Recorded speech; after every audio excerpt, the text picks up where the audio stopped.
Good morning friends. तो आज हम टॉपिक करने जा रहे हैं acceptance of deposits. Acceptance of deposits by companies.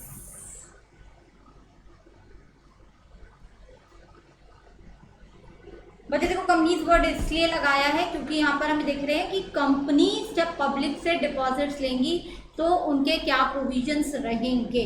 सबसे पहले इसमें एक चीज ये देखो, कंपनीज एक्ट 2013 ये जो एक्सेप्टेंस ऑफ डिपॉजिट्स है पब्लिक कंपनी को भी अलाउ करता है और प्राइवेट कंपनी को भी अलाउ करता है।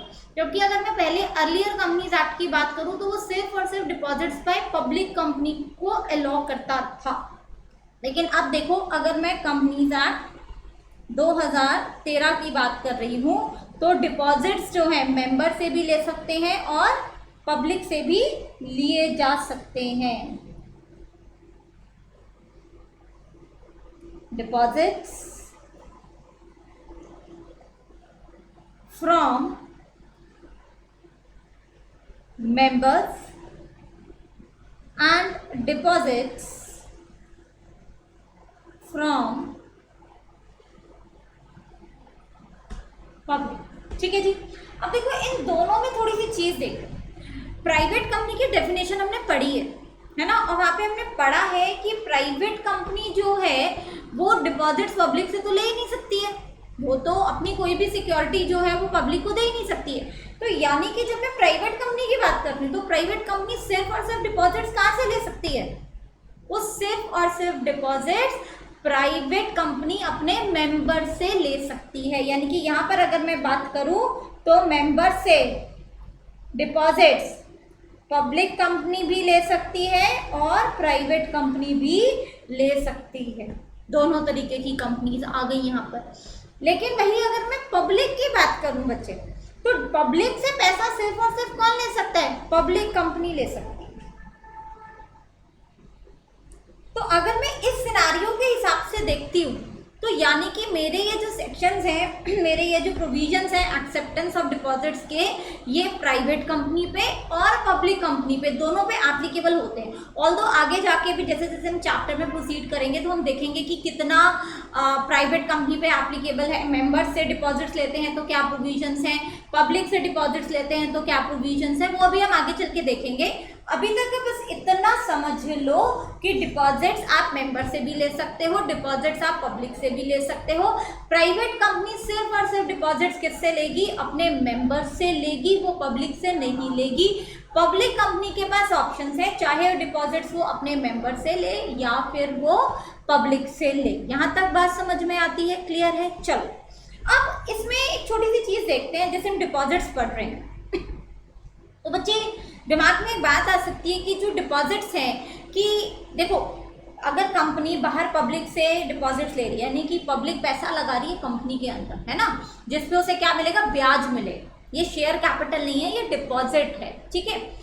तो आप सोचोगे यार बैंक में ज्यादा सिक्योरिटी है ना, बैंक में पैसा ऑब्वियसली हमेशा ज्यादा सिक्योर होता है, तो क्यों ना मैं बैंक में एफडी कर दूं। सपोज करो तुम्हारे पास 20,000 रुपए, ठीक है, या तुम्हारे पास 25,000 रुपए। अब तुमने ये सोचा भैया ये पैसा मैं कहीं लगाऊं और मुझे क्या मिले? इस पे ब्याज मिले। अब तुम्हारे पास दो ऑप्शन है, या तो तुम किसी कंपनी में लगाओ पैसा वो, ठीक है, एज अ डिपॉजिट दे दो 2 साल के लिए, 3 साल के लिए, या फिर तुम एफडी बना लो 2 साल की, 3 साल की बैंक में। दो ऑप्शन है तुम्हारे पास। या फिर तुम तीसरी जगह किसी म्यूचुअल फंड में या जहाँ पे भी पैसा लगाते हो। बट अभी मैं बैंक की और कंपनी की बात कर रही हूँ क्योंकि मैं दोनों जगह डिपॉजिट्स की बात कर रही हूँ। अब तुम डिसीजन कैसे लोगे? सपोज करो बैंक की अगर मैं बात करूँ तो बैंक कितना ब्याज देता है एफडी को? 4-4.5% से लेकर 7-7.5% तक का एक एवरेज जो मैं तुम्हें रेट बता रही हूँ वो रहता है ना। अब वहीं पर अगर तुम्हें पब्लिक कंपनी जो है वो तुम्हें 11% का रेट ऑफ इंटरेस्ट दे रही है तो तुम क्या हो जाओगे? एकदम से तुम्हारा क्या डिसीजन हो जाएगा कि हाँ भाई चलो पब्लिक कंपनी को पैसा देते हैं क्योंकि वहां से मुझे रेट ऑफ इंटरेस्ट क्या मिल रहा है? 11% मिल रहा है। बैंक मुझे कुछ नहीं दे रहा, बैंक तो मुझे 6% दे रहा है या 6.5% दे रहा है, बिल्कुल आधा रेट ऑफ इंटरेस्ट दे रहा है। तो लोग एज अ पब्लिक डिपॉजिट पैसा कंपनीज में इसलिए लगाते हैं क्योंकि कंपनीज आपको बैंक से ज़्यादा रेट क्या करती हैं, ऑफर करती हैं। उनका रेट हमेशा क्या रहता है, कंपनीज का बैंक से ज़्यादा रहता है। पब्लिक कंपनी या किसी भी कंपनी की अगर मैं बात करूं तो देखो कंपनीज आपको मैक्सिमम कितना रेट ऑफ इंटरेस्ट ऑफर कर सकती हैं। Company can pay maximum 12.5% per annum interest to its depositors। ठीक है जी। अब देखो यहाँ पे इसकी कैपिंग भी क्यों की है, क्योंकि अगर ये कैपिंग ना करे ना तो कंपनी कहेगी जी आ जाओ मैं तो 22% दूंगा, जनता से पैसा लिया और गायब कंपनी।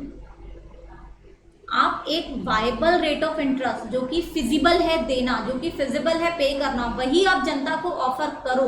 यानी कि स्कैम्स ना हो, जनता को बेवकूफ ना बनाया जाए रेट ऑफ इंटरेस्ट का नाम लेके। इसलिए क्या लगा दी गई है, कैपिंग लगा दी गई कि भैया 12.5% से ज़्यादा तो कंपनी भी ऑफर नहीं कर सकती। बट ये रेट भी बच्चे बैंक से काफ़ी हायर साइड पर है, तो इसलिए लोग क्या करते हैं, इसलिए कंपनीज में पैसा लगाते हैं। अच्छा, अब इसमें एक चीज़ और देखो। अब देखो कंपनी जो है वो किससे पैसा लेगी, पब्लिक से पैसा लेगी, ठीक है। और जो भी पैसा वो लेगी, जो भी मनी कंपनी लेगी, इस मनी के बदले वो पब्लिक को क्या इशू करेगी, रिसीट इशू करेगी, इशू रिसीट। इसको डिपॉजिट रिसीट भी कह सकते हो, ठीक है ना। अब ये जो कंपनी है, क्या सारी तरीके की कंपनीज, छोटी बड़ी, उनकी कितनी भी नेटवर्थ हो, कितनी भी शेयर कैपिटल हो, क्या सारी कंपनीज डिपॉजिट ले सकती हैं? नहीं, इस पे भी कैपिंग है। यहाँ पे कहा जाता है कि सिर्फ और सिर्फ वो कंपनीज जो कि एलिजिबल कंपनीज हैं,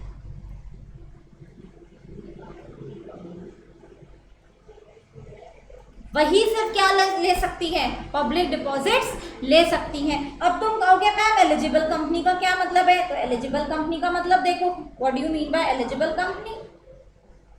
एलिजिबल कंपनी में, और यहाँ पर भी मैं अभी एलिजिबल पब्लिक कंपनी की बात कर रही हूँ, क्योंकि यहाँ पे मैंने बात किसकी की है, पब्लिक की बात कही है, ठीक है। तो एलिजिबल पब्लिक कंपनी में किसको बोल रही हूँ, यहाँ पर हम कहते हैं या तो नेटवर्थ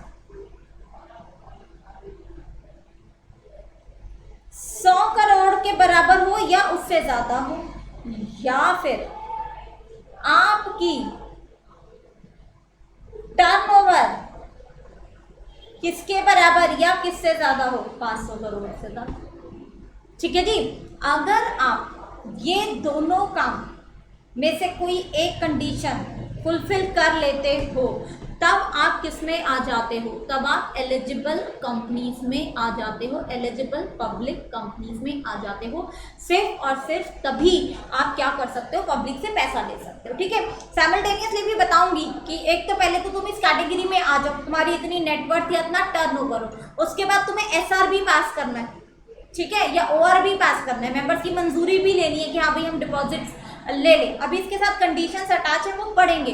अभी तक सिर्फ और सिर्फ ये पढ़ो, कंपनी डिपॉजिट ले सकती है मेंबर से भी, पब्लिक से, ठीक है। मेंबर से पैसा प्राइवेट कंपनी भी ले सकती है, पब्लिक कंपनी भी ले सकती है। पब्लिक से पैसा सिर्फ और सिर्फ पब्लिक कंपनी ले सकती है, लेकिन उसमें भी सारी पब्लिक कंपनीज नहीं, वो पब्लिक कंपनीज जो कि कैसी हैं, एलिजिबल पब्लिक कंपनीज हैं। और एलिजिबल पब्लिक कंपनीज कौन सी है, जो या तो ये कंडीशन पूरी कर दे या फिर ये कंडीशन पूरी कर दे। हाँ जी, यहाँ तक बात समझ में आती है, ठीक है। अब देखो, अब इसमें ना हमें दो चीजें पढ़नी है, सबसे इंपॉर्टेंट तो सेक्शन 73 एंड 76। देखो ये कहते हैं क्या, section 73 and 76। Section 73 says prohibition on acceptance of deposits from public, ठीक है जी। सेक्शन 76 देखो क्या कहता है, पहले तुम इनकी हेडिंग्स देख लो। acceptance of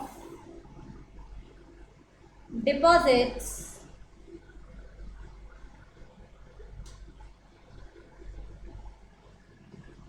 from public by certain companies.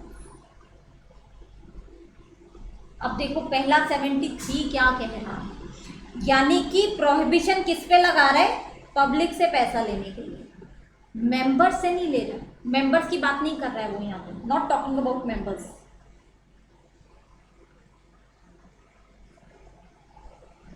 तो यानी कि सेक्शन 73 किसकी बात कर रहा है कि अगर आप डिपॉजिट्स किससे ले रहे हो, अगर आप डिपॉजिट्स मेंबर से ले रहे हो, 73 is not talking about the deposits from public. वहीं पर 76 क्या कह रहा है, acceptance of deposits from public by certain company. Certain companies का यहाँ पे क्या मतलब हो गया, एलिजिबल कंपनीज, जो हमने ऊपर पढ़ा, ठीक है जी। पहले तो मैंने तुम्हें ग्राउंड बता दिया इस चीज का। तो यानी कि यहाँ पे वो कह रहा है कि अगर आप मेंबर से डिपॉजिट्स लोगे तो कौन सा सेक्शन है, सेक्शन 73 है। अगर आप पब्लिक से पैसा लोगे तो सेक्शन कौन सा, सेक्शन 76। तो दो सेक्शन कौन से पढ़ने हैं हमें, 73 और 76, ठीक है। अब देखो ये दोनों ही सेक्शंस जो है, पहले इन दोनों सेक्शंस को समझने से पहले एक दो छोटी छोटी बातें जो है वो हम समझ लेते हैं, ताकि 73 और 76 का जब हम फ्लो चार्ट बनाएं तो आपको सारी चीजें ढंग से समझ में आए। देखो हमने अभी तक क्या बात की कि डिपॉजिट्स हम किससे ले सकते हैं, मेंबर से ले सकते हैं या फिर पब्लिक से, ठीक है जी। मेंबर से देखो जब हम पैसा ले रहे हैं तो क्या ये डिपॉजिट्स हमारे सिक्योर्ड होने जरूरी है, ये तो हमारे अपने लोग हैं। अब घर में मम्मी तुम्हें कोई पैसे देती है तो क्या तुमसे सिक्योरिटी रखवाती है, हाँ जी। पापा तुम्हें कुछ पैसे देते हैं तो गिरवी रखवाते हैं, या तुम्हारी फीस देते हैं तो कहते हैं चल बेटा कुछ गिरवी रख, है ना। तो मेंबर्स हमारे अपने हैं। तो यहाँ पर डिपॉजिट्स हम कहते हैं मे बी सिक्योर्ड और may not be secured. Word देखो मैं क्या लिख रही हूँ, मे बी सिक्योर्ड, ठीक है जी। और पब्लिक में अब बाहर वालों से पैसा लेने जाएंगे तो पक्की बात है वो तो ऐसे नहीं देंगे, वो तो कहेंगे भैया बताओ क्या सिक्योरिटी रख रहे हो, है ना। तो पब्लिक से जब भी आप पब्लिक डिपॉजिट दोगे तो ये क्या होंगे, शेल बी सिक्योर्ड, ये हमेशा सिक्योर्ड ही होंगे। एक छोटी सी बात समझ में आती है। अब इसमें देखो एक चीज और बता दूं, जब मैंने यहाँ सिक्योर्ड की बात की तो सिक्योरिटी कितनी होगी, एक छोटा सा पॉइंट बता रही हूँ तुम्हें। सपोज करो तुमने डिपॉजिट लिए 10 करोड़ के, तो क्या सिक्योरिटी भी 10 करोड़ की होगी, नहीं। मैं अगर तुम्हारी कंपनी में 20,000 रुपए लगा रही हूँ तो क्या मैं 20,000 की सिक्योरिटी में मान जाऊंगी। मैंने कहा नहीं भैया तुमने मेरा ब्याज नहीं पे किया तो 20,000 रुपए का मेरे 3 साल का ब्याज भी लगा उसके ऊपर, ये 23,000 रुपए बनते हैं मेरे ब्याज के साथ, तो तुम कम से कम मुझे 23,000 की सिक्योरिटी दो। तो सिक्योरिटी हमेशा वैल्यू ऑफ डिपॉजिट से ज्यादा होगी, ये याद रखना। Security is always greater than deposits.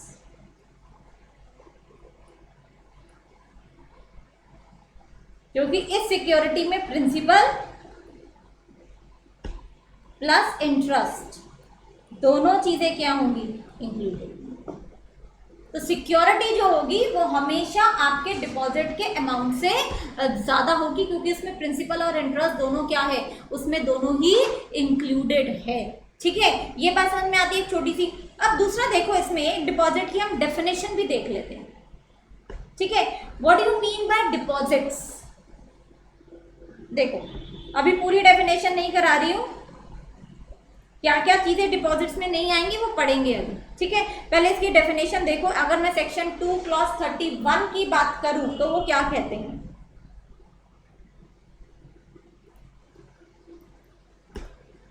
Although इसके साथ हम रूल पढ़ते हैं, वो रूल अभी नहीं पढ़ा रही हूँ, अभी डिटेल में बाद में पढ़ाऊंगी। अभी मैं सिर्फ तुम्हें सेक्शन 2 क्लॉज 31 बता रही हूँ। तो रूल देखो, इसमें रूल भी पढ़ते हैं हम ये वाला, ठीक है। बट अभी तुम खाली क्या देखो, ये देखो, अभी मैं तुम्हें ये बता रही हूँ। देखो ये क्या कहता है, ये कहता है इट इंक्लूड्स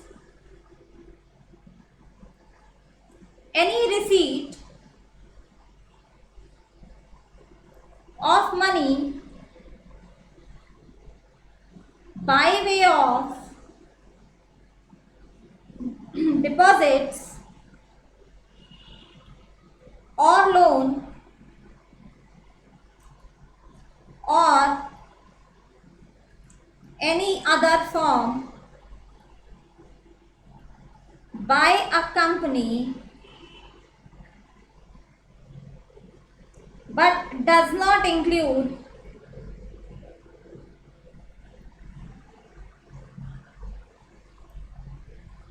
such categories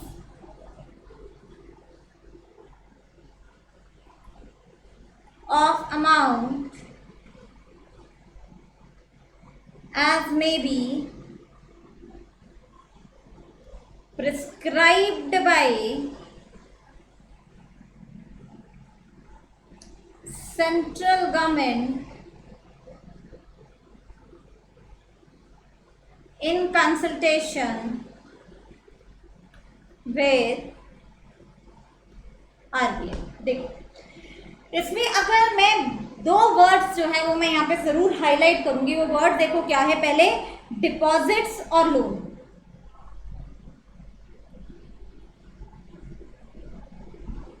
ठीक है, या फिर कोई भी other form but does not include such categories as may be prescribe. ये सच कैटेगरीज हमें किस में पढ़ना है, ये हमें रूल्स में पढ़ना है। देखो डिपॉजिट्स में तो वो कह रहा है कोई भी रिसीट ऑफ मनी जिसमें कंपनी का डेट शो हो रहा है कि हाँ भाई हमारी इतनी देनदारी है आपकी तरफ। जैसे अगर मैं कंपनी हूँ, तुमने पैसा लगाया है, तो जब तुम मुझे पैसा दोगे तो मैं तुम्हें पर्ची तो दूंगी ना, मैं तुम्हें रिसीट तो दूंगी, है ना, कि हाँ भाई तुमने मुझे इतना पैसा दिया और मुझे तुम्हें इतना पैसा ब्याज के साथ देना है, तो वो रिसीट मैंने तुम्हें दे दी। तो वो हम ये कह रहे हैं कि वो सारे डिपॉजिट्स हैं, लेकिन उनमें से कुछ चीजें, कुछ लोन्स, कुछ अमाउंट्स, कुछ डिपॉजिट्स इस कैटेगरी में नहीं आते हैं। Such categories as may be prescribe. ये कौन सी कैटेगरीज हैं जो डिपॉजिट्स में नहीं काउंट होती हैं, वो हम इस रूल में पढ़ेंगे। ठीक है, तो अभी तो देखो डिपॉजिट्स में वो कह रहे हैं any kind of receipt of money, चाहे वो लोन की फॉर्म में हो या फिर वो किसी भी फॉर्म में हो, वो डिपॉजिट की फॉर्म में हो, लोन की फॉर्म में हो, किसी भी फॉर्म में हो, वो सब डिपॉजिट्स हैं। लेकिन बाद में क्या लगा दी, एक एक्सेप्शन लगा, लेकिन कुछ चीजें, कुछ कैटेगरीज ऐसी हैं जो सरकार ने बोले भैया ये डिपॉजिट नहीं मानी चाहिए, तो उनको एक्सक्लूड कर दो। वो कौन सी कैटेगरीज है, वो क्या कौन बताता है हमें, रूल 21C, वो भी हम आगे जाके पढ़ेंगे। ठीक है जी, तो यहाँ पर एक डिपॉजिट की जो डेफिनेशन है वो आपको समझ में आई, क्लियर है। चलो अब इसी में देखो, जैसे अभी मैंने तुम्हें क्या बताया कि ये जो सेक्शंस हैं, ये जो प्रोविजंस हैं हमारे एक्सेप्टेंस ऑफ डिपॉजिट्स के, ये प्राइवेट कंपनी पे भी एप्लीकेबल है, ये पब्लिक कंपनी पे भी एप्लीकेबल है, लेकिन क्या ये बैंकिंग कंपनी, क्या ये एनबीएफसी इस पे भी इंक्लूड है? नहीं, इनका तो काम ही दिन रात का ये है, इन पर थोड़ी ना लगाएंगे ये कोई प्रोहिबिशंस। ठीक है, देखो this chapter does not apply on, याद रखना, यानी कि डिपॉजिट वाले जो भी प्रोविजंस हैं वो इन तीन पे एप्लीकेबल नहीं है। पहला है बैंकिंग कंपनी, ठीक है, बैंकिंग कंपनी थोड़ा ना बार बार रेजोल्यूशन पास करती है डिपॉजिटर्स से डिपॉजिट लेने के लिए। तुम एफडी बैंक में कराने जाते हो तो बैंक क्या पहले रेजोल्यूशन पास करता है, रुको भाई साहब एफडी अभी नहीं लेंगे, पहले तो रेजोल्यूशन पास होगा? नहीं, बैंक का तो दिन रात का काम ही यही है, ठीक है ना, डिपॉजिट्स लेना।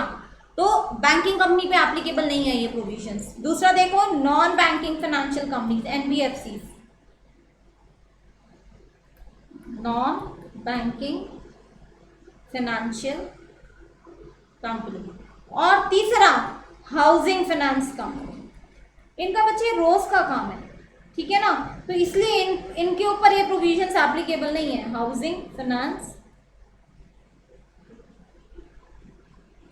हाँ क्लियर है ये चीज। देखो मैंने तुम्हें क्या चीज बताई अभी तक, मैंने तुम्हें अभी तक ये बताया कि ये जो प्रोविजंस हैं एक्सेप्टेंस ऑफ डिपॉजिट्स के, पब्लिक कंपनी पे भी एप्लीकेबल हैं, प्राइवेट कंपनी पे भी एप्लीकेबल है। ठीक है, डिपॉजिट्स आप या तो मेंबर्स से लोगे या फिर आप जनता से यानी कि पब्लिक से लोगे। ठीक है। मेंबर से जो पैसा ले रहे हो वो सिक्योर्ड हो भी सकते हैं डिपॉजिट्स, नहीं भी हो सकते हैं, लेकिन जो पब्लिक से आप पैसा ले रहे हो वो हमेशा क्या होंगे, सिक्योर्ड होंगे। पब्लिक से जो पैसा लेगा वो पब्लिक कंपनीज होंगी, और कैसी पब्लिक कंपनीज होंगी, एलिजिबल पब्लिक कंपनीज होंगी। एलिजिबल पब्लिक कंपनीज कौन सी है, जिनकी प्रिस्क्राइब्ड या तो नेटवर्थ हो या फिर टर्नओवर हो, वही हमारी एलिजिबल कंपनीज हैं। डिपॉजिट्स की बात करें तो डिपॉजिट्स का क्या मतलब है, every kind of money received accept the prescribed categories. Prescribed categories कौन सी है वो भी हमें पढ़नी है। किन तीन तरीके की चीजों पर, किन तीन तरीके की एंटिटीज पे ये एप्लीकेबल नहीं है, banking company, housing finance and your NBFC, इन पे ये प्रोविजंस एप्लीकेबल नहीं है। ठीक है जी, चलो यहाँ तक हमने पढ़ा। अब मैंने जैसे कहा था कि हमें मेन इसमें दो सेक्शंस पढ़ने हैं, कौन से, सेक्शन 73 एंड 76। अब इन दोनों के जो प्रोविजंस हैं वो एक मैं फ्लो चार्ट में आपको समझाने जा रही हूँ, मैं बताने जा रही हूँ, उससे आपको सेक्शन 73 और सेक्शन 76 दोनों एकदम क्या हो जाएंगे, क्लियर हो जाएंगे। तो वो फ्लो चार्ट जो है फटाफट से ड्रॉ करना है आपको मेरे साथ साथ, आ जाओ।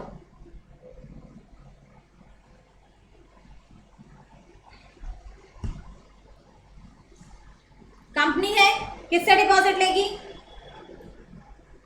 या तो मेंबर से या फिर किससे लेगी, पब्लिक से।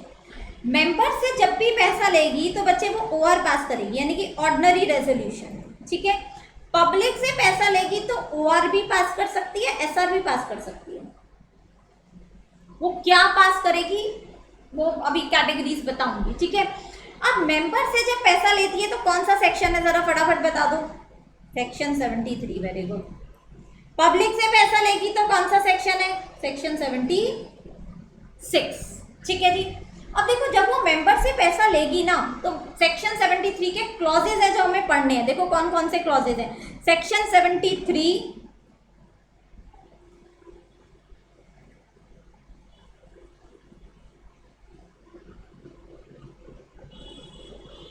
क्लॉज, सॉरी 2 क्लॉजेज कौन से हैं इसमें, ए बी सी डी हमारा डिलीट हो गया तो डी नहीं है इसमें, ठीक है। ई एंड एफ ये हमें क्या करने हैं, फॉलो करना है।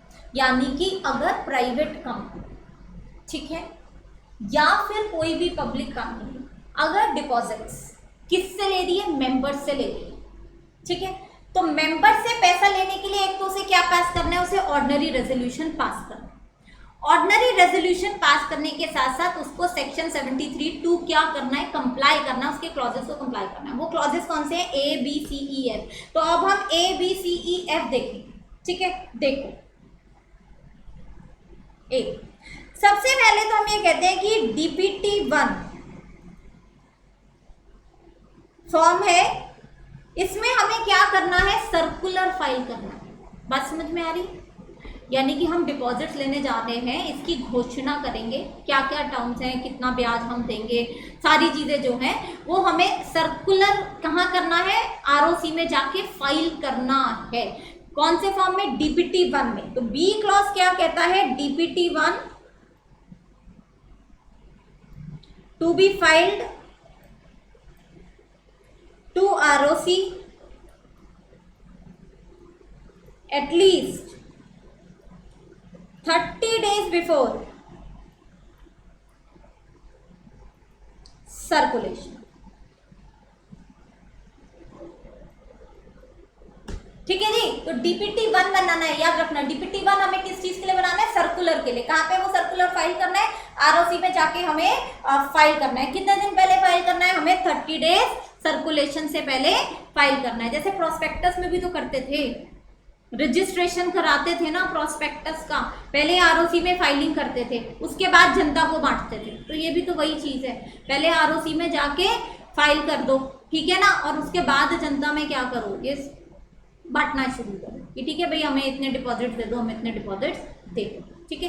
बेसिकली जैसे हम शेयर कैपिटल मंगा रहे हैं, हम सिक्योरिटीज मंगा रहे हैं, तो हम प्रोस्पेक्टस तो इशू करेंगे ही ना। चलो नेक्स्ट देखो सी। अब इसमें हमें क्या करना है, एक रिजर्व बनाना है, डिपॉजिट रीपेमेंट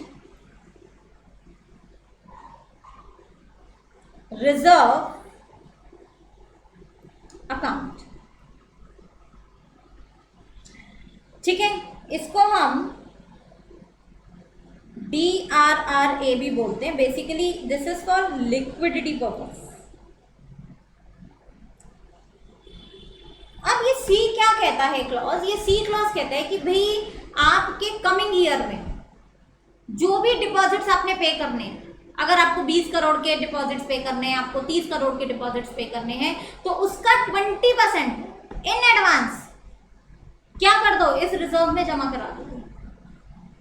तो इससे क्या है, एक लिक्विडिटी बनी रहेगी, आप स्ट्रेच में नहीं आओगे। देखो जैसे मैं तुम्हें एक एग्जांपल देती हूँ। सपोज करो तुमने 1 अप्रैल से लेकर 2020 से हम 31 मार्च 2021 की बात कर रहे हैं, तो इस पूरे साल में मेरे जितने भी डिपॉजिट्स मैच्योर होने वाले हैं उसका 20% मैं 30 अप्रैल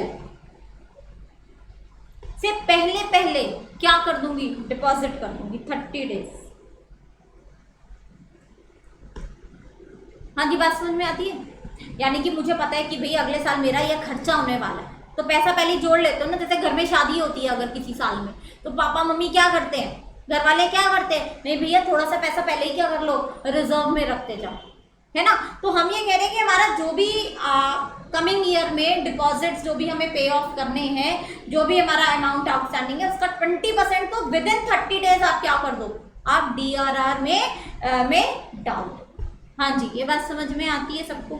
ठीक है, चलो डी जो है आपका डिलीट हो गया है। डी क्लॉज जो है, डी में कुछ नहीं था, वो ये कहते थे कि भाई आप अपने डिपॉजिट्स का क्या ले लो, इंश्योरेंस ले लो। अब इंश्योरेंस तो तब लोगे ना जब कोई इंश्योरेंस कंपनी वो सर्विस प्रोवाइड करेगी। अगर इंश्योरेंस कंपनी वो सर्विस प्रोवाइड ही नहीं करेगी तो फिर कहाँ से दो। ठीक है, तो ये डिलीट ही हो गया था, डी से डिलीटेड, तो डी क्लॉज है ही नहीं, मैंने ऊपर भी नहीं लिखा है। डी के बाद अब देखो ई। अब देखो ई क्लॉज क्या कहता है, जैसे याद करो आप बायबैक पढ़ते थे, है ना, बायबैक याद है ना, कुछ कुछ भूल रहे सब, ठीक है, हाँ जी भूल ही गए हो, ठीक है। 68, 69, 70, 71 पढ़ते थे। तो अब वहाँ पर हम क्या पढ़ते थे कि भाई अगर आपने कोई भी रीपेमेंट नहीं की है जो आपकी करनी बनती थी, चाहे वो डिपॉजिट्स का इंटरेस्ट हो, चाहे वो डिबेंचर्स का इंटरेस्ट हो, जो भी आपका पैसे उधारी है जो आपने देनी है ड्यू डेट पे, और वो आपने नहीं दी है, तो आप बायबैक नहीं कर सकते, पढ़ते थे ये। लेकिन हाँ, अगर आपके 5 साल निकल चुके हैं और आपने अपनी गलती सुधार ली थी, तो सुधरने से 5 साल के बाद आपको क्या मिल जाएगी, आपको परमिशन मिल जाएगी। तो यहाँ पे भी वो कुछ ऐसा ही कह रहे हैं। यहाँ पे दे आर ऑल्सो सेइंग कि भाई आपका कोई भी सबसिस्टिंग डिफॉल्ट नहीं होना चाहिए। सबसिस्टिंग यानी कि सपोज करो मैंने डिबेंचर्स का पैसा देना था, या मैंने अपने पिछले डिपॉजिट्स का पैसा देना था, आज की डेट थी मगर मैंने नहीं दिया, ठीक है, तो भैया मैं फर्दर डिपॉजिट्स नहीं ले सकती। लेकिन हाँ 6 महीने बाद मैंने वो पैसा दे दिया, ब्याज भी दे दिया, मैंने अपना डिफॉल्ट पूरा कर दिया, तो जिस दिन से मैंने डिफॉल्ट पूरा किया उसके 5 साल ले लो आगे, उसके बाद से मैं डिपॉजिट्स ले सकती हूँ। ठीक है, तो लिख लो पहले इसको, no subsisting default by company, and if in past 5 years has been lapsed from date on which such default has been made good.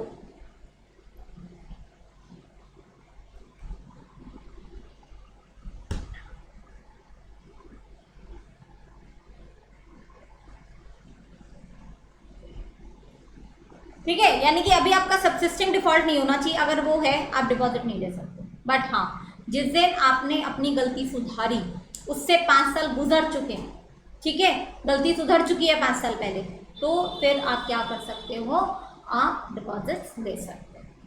ठीक है। बट याद रखना यहाँ पे पास 5 ईयर्स, जैसे अगर 10 तारीख को सपोज करो 10 जनवरी को आपने गलती सुधारी तो आपके 5 साल किस दिन से काउंट होने शुरू होंगे? 10 जनवरी से ही काउंट होने शुरू होंगे।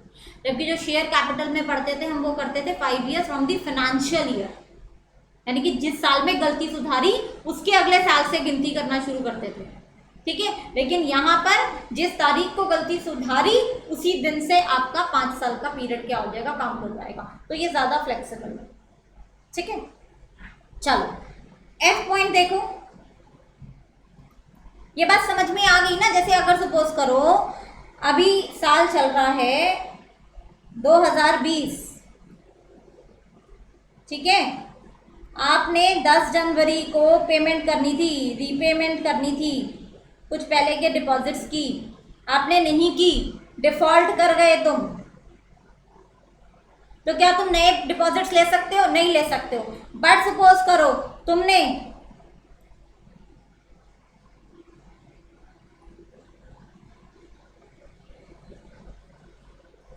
15 जुलाई 2020 को रीपेमेंट कर दी, गलती सुधार ली, मेक गुड। तो इस 15 जुलाई से 5 साल तुम्हारे क्या हो जाएंगे? जिस दिन खत्म हो जाएंगे उस दिन तुम क्या कर सकते हो? डिपॉजिट्स ले सकते हो।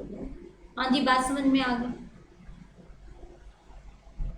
यानी कि 15 जुलाई 2000, इसके बाद से आप फिर से क्या कर सकते हो? डिपॉजिट्स ले सकते हैं। हाँ जी, क्लियर है? Is it clear? चलो एफ पॉइंट पे आते हैं हम अपने।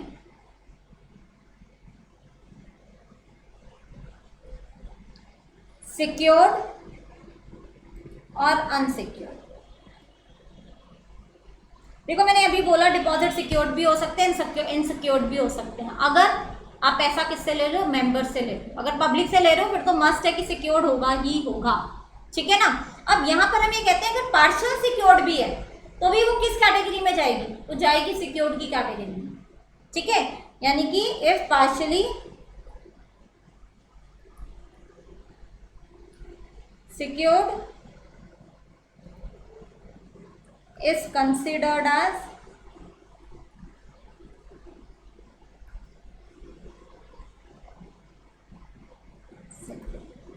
हाँ जी, क्लियर है? तो ये देखो ये हमारे क्या है, एक बार दोबारा से देख लो। Section 73 2 A B C E F D नहीं है। 1A क्या कह रहा है? DPT 1 सर्कुलर कब देना है हमें।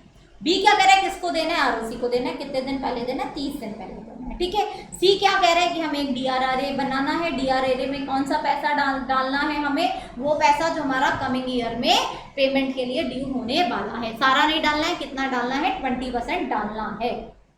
डी पॉइंट जो है डिलीटेड हो चुका है। ई कह रहा है अगर आपकी कोई भी रीपेमेंट ड्यू है, आपने नहीं किया, आप डिपॉजिट नहीं ले सकते हो, लेकिन आपने अपनी गलती सुधार ली और उस गलती को सुधारे हुए 5 साल हो गए हैं तो कोई प्रॉब्लम नहीं है, आप डिपॉजिट ले सकते हो। एफ पॉइंट क्या कह रहा है? मेंबर से अगर डिपॉजिट ले रहे हो तो वो डिपॉजिट सिक्योर्ड भी हो सकते हैं और अनसिक्योर्ड भी हो सकते हैं। लेकिन अगर वो पार्शियली सिक्योर्ड है तो भी वो जाएंगे किस कैटेगरी? सिक्योर्ड की कैटेगरी में ही जाएंगे, ठीक है जी।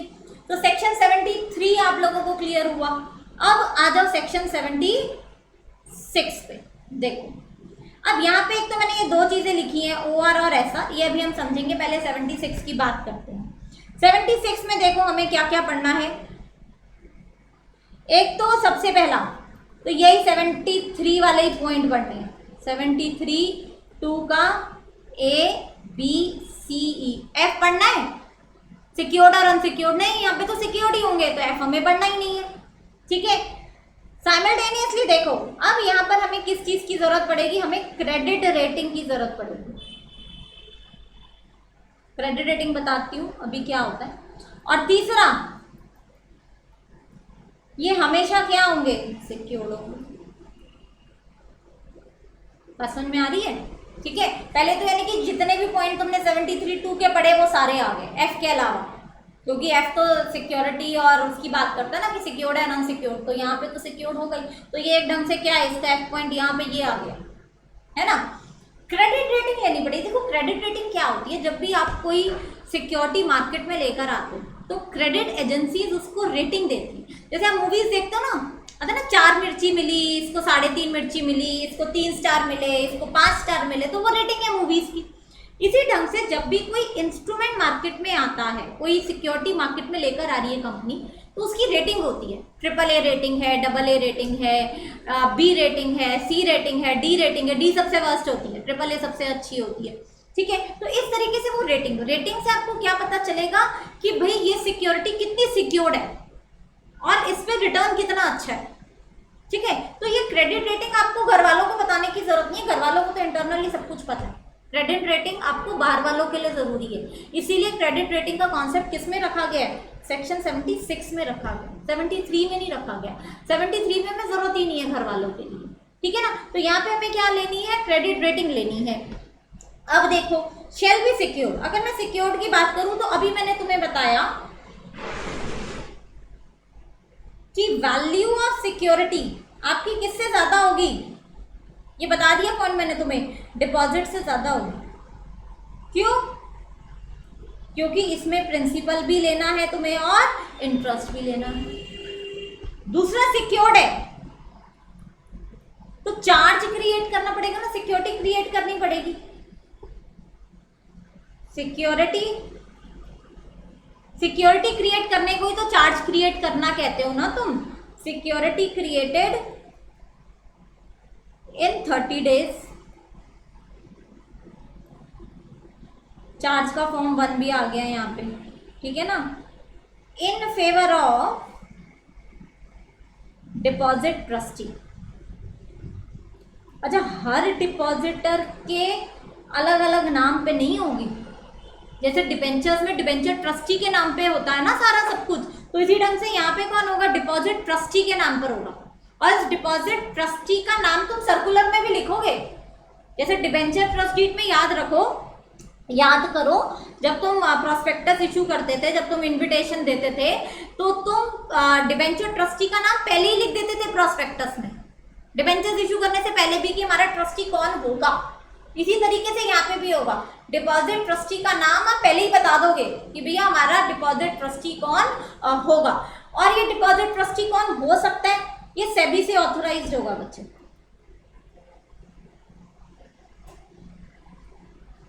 सेबी इसको क्या करती है? ऑथोराइज करती है, यानी कि who can become the deposit trust. ये कौन कौन हो सकते हैं? बैंकिंग कंपनी हो सकती है, पब्लिक फाइनेंशियल इंस्टीट्यूशन हो सकते हैं, इंश्योरेंस कंपनी हो सकती है, बॉडी कॉर्पोरेट हो सकती है कोई। लेकिन ये बॉडी कॉर्पोरेट छोटी मोटी नहीं होगी, जिसकी 100 करोड़ से वर्थ ज्यादा होगी, वर्थ 100 करोड़ और मोर। ठीक है जी, ये बात समझ में आ रही है सबको? क्लियर है? तो देखो 73 पढ़ लिया ना, तो 76 में बस तुम्हें यही करना है। पहले तो 73 वाला सारा पोर्शन हो गया, ठीक है। फिर हमें क्रेडिट रेटिंग लेनी है। क्रेडिट रेटिंग हम क्रेडिट एजेंसीज से लेंगे, जैसे आपका क्रिसिल वगैरह हो गया, इन सब से आप क्या लोगे? आप इनसे रेटिंग लोगे। फिर हमेशा आपके डिपॉजिट कैसे होंगे? सिक्योर्ड होंगे। सिक्योरिटी हमेशा आपके डिपॉजिट अमाउंट से ज्यादा होगी। क्यों? क्योंकि उसमें प्रिंसिपल प्लस इंटरेस्ट दोनों है। जब आप सिक्योर्ड चीज दे रहे हो तो चार्ज तो क्रिएट होगा ही, चार्ज क्रिएट होगा तो चार्ज का फॉर्म भी जाएगा भाई, ठीक है ना। और ये सिक्योरिटी किसके फेवर में क्रिएट होगी?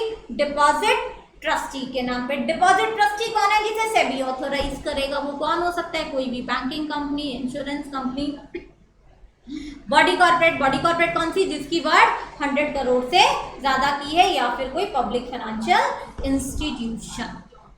यहां तक बात समझ में आती है? 73 एंड 76 मैंने बहुत सिंप्लीफाई कर दिया बच्चे, ठीक है।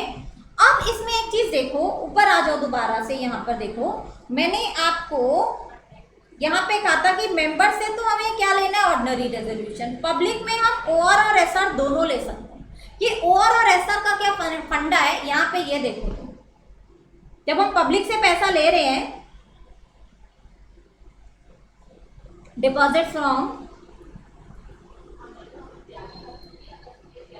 पब्लिक, ठीक है, तो हम कह रहे हैं कि आप ओआर भी पास कर सकते हो और आप एसआर भी पास कर सकते हो। तो कब हम ओआर पास करेंगे और कब हम एसआर पास करेंगे। अच्छा, सेक्शन 180 सीएस के स्टूडेंट्स ने तो पढ़ा होगा, सीए वाले तो नहीं पढ़ते हैं इसको। सेक्शन 181C की अगर मैं बात करूं,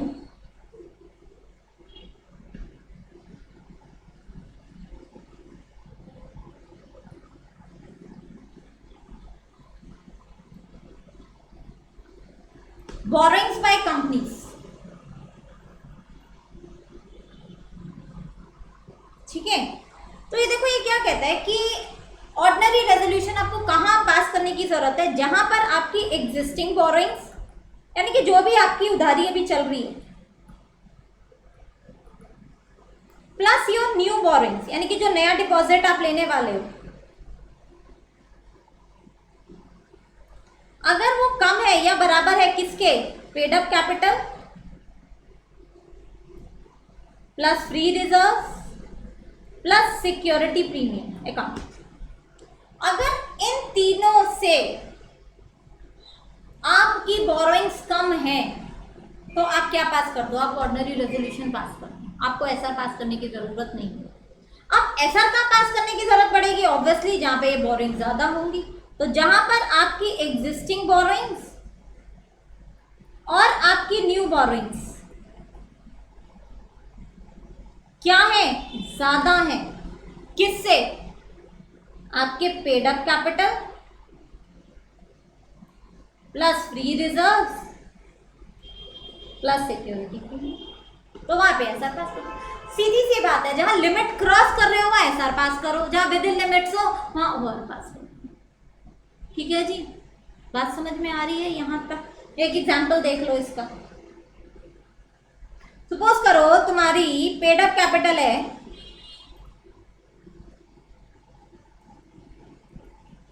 60 करोड़, ठीक है। तुम्हारा जो फ्री रिजर्व है वो है 30 करोड़, तुम्हारा जो सिक्योरिटी प्रीमियम है वो है 10 करोड़, टोटल कितना हो गया, 100 करोड़ हो गया। अब देखो तुम्हारी एग्जिस्टिंग बोरिंग्स कितनी है,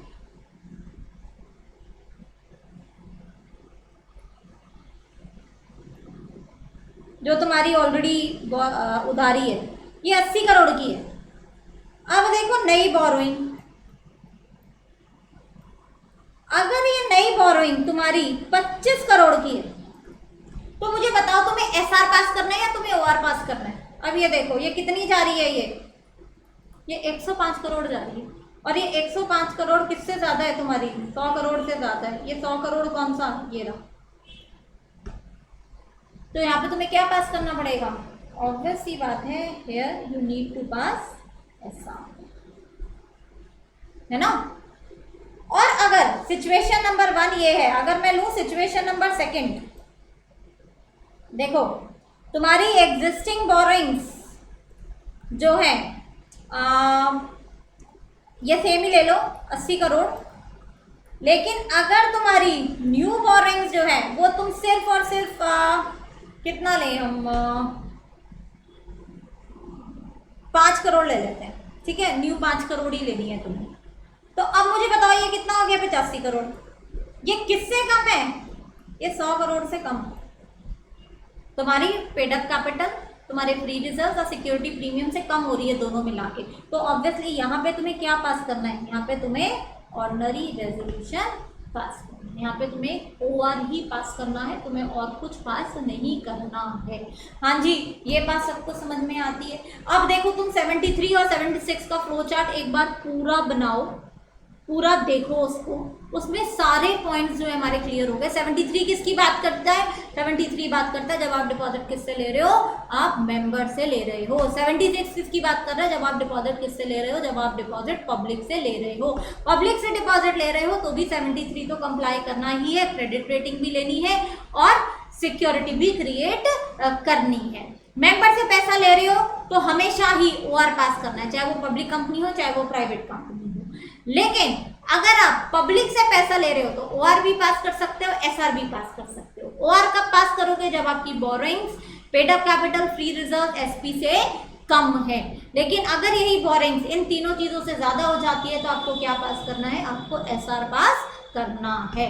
हाँ जी, यहाँ तक आप सबको क्लियर है बात? Is it clear to everybody? ठीक है जी, चलो अब इसमें एक रूल देखते हैं छोटा सा हम।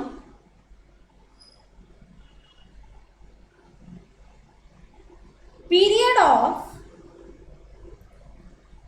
Acceptance of deposit.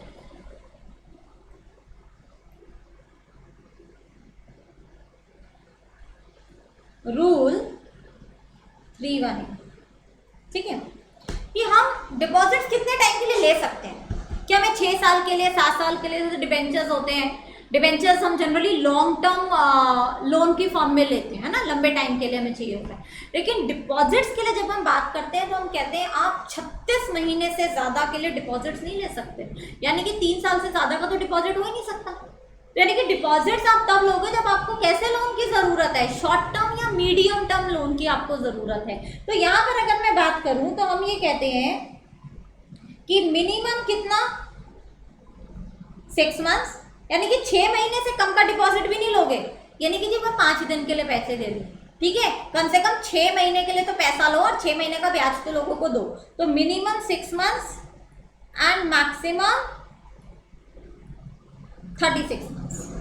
लेकिन इसमें एक प्रोवाइजो है, ठीक है, हम ये कहते हैं अगर आपको फिर से वही आ गया कि आपको अगर paid up capital, free reserve and security premium का सिर्फ 10% तक का ही डिपॉजिट में लेना है तो कोई बात नहीं, इस लिमिट को थोड़ा सा चेंज भी कर सकते हैं। देखो मैं क्या लिख रही हूँ पॉइंट नंबर 2 में, प्रोवाइजो, हम लेस देन 6 मंथ्स के लिए भी डिपॉजिट्स ले सकते हैं only if deposit amount does not exceed 10% of paid up capital plus free reserve plus security premium. ठीक है जी, तो यानी कि हम इस 6 महीने को रिड्यूस कर सकते हैं, ठीक है, लेकिन यहां पर भी उन्होंने कहा 6 महीने को रिड्यूस तो कर दो बट 3 महीने से कम फिर भी नहीं ले सकते। यानी कि ये जो 6 मंथ्स है ना, ये भी नॉट लेस देन 3 मंथ्स, यानी कि मिनिमम 3 महीने का डिपॉजिट तो तुम्हें लेना ही पड़ेगा।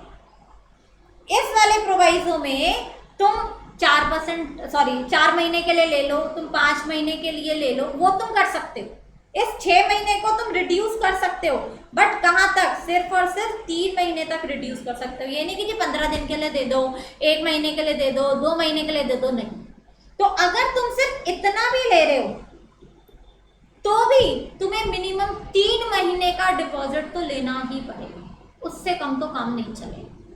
ठीक है, वैसे तो जनरल रूल तो क्या है भैया, मिनिमम 6 महीने, मैक्सिमम 36 महीने। लेकिन अगर तुम बहुत थोड़ा सा अमाउंट ले लो, वो थोड़ा सा अमाउंट कितना, 10% of paid up capital plus free reserve plus security premium, अगर उतना ही ले रहे हो खाली 10% तो ठीक है, फिर कोई बात नहीं, तुम 3 महीने तक का भी ले लो, 4 महीने का भी ले लो, तुम 5 महीने का भी ले लो, हमें चलेगा, 5.5 महीने का ले लो, ठीक है, बात समझ में आती है। लेकिन 3 महीने से कम वहां पे भी नहीं ले सकते। तो ये एक छोटा सा रूल था यहाँ पर।